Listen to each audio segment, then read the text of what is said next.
अमळनेर शेतकी संघाच्या निवडणुकीत आमदार अनिल पाटील यांच्या राष्ट्रवादी काँग्रेस गटाला 10 जागा मिळाल्याने निर्विवाद बहुमत मिळाले, तर काँग्रेसला 3 जागा आणि भाजप खासदार यांच्या पॅनलला फक्त 2 जागा मिळाल्या आहेत.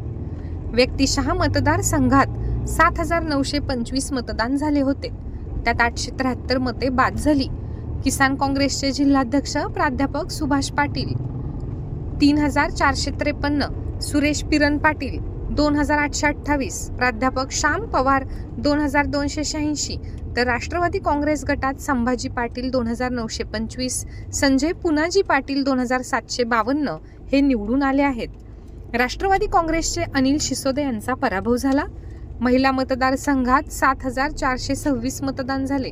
605 अवैध ठरले.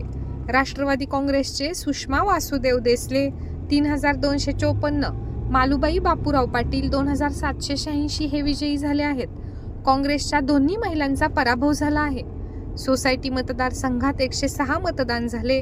त्यात राष्ट्रवादी काँग्रेसचे नितीन पाटील 71, गणेश भांबरे 69, सचिन पाटील 53, तर भाजपचे जितेंद्र पाटील 53 हे विजयी झाले.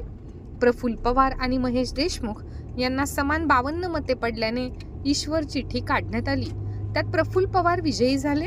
ओबीसी मतदारसंघात विक्रांत पाटील विजयी झाले आहेत. भाजपचे डॉक्टर अनिल शिंदे यांचा पराभव झाला आहे. SC/ST मतदारसंघात शंकर बंडू बैसाने विजयी झाले. NT प्रवर्गातून रणजित भीमसिंग पाटील विजयी झाले.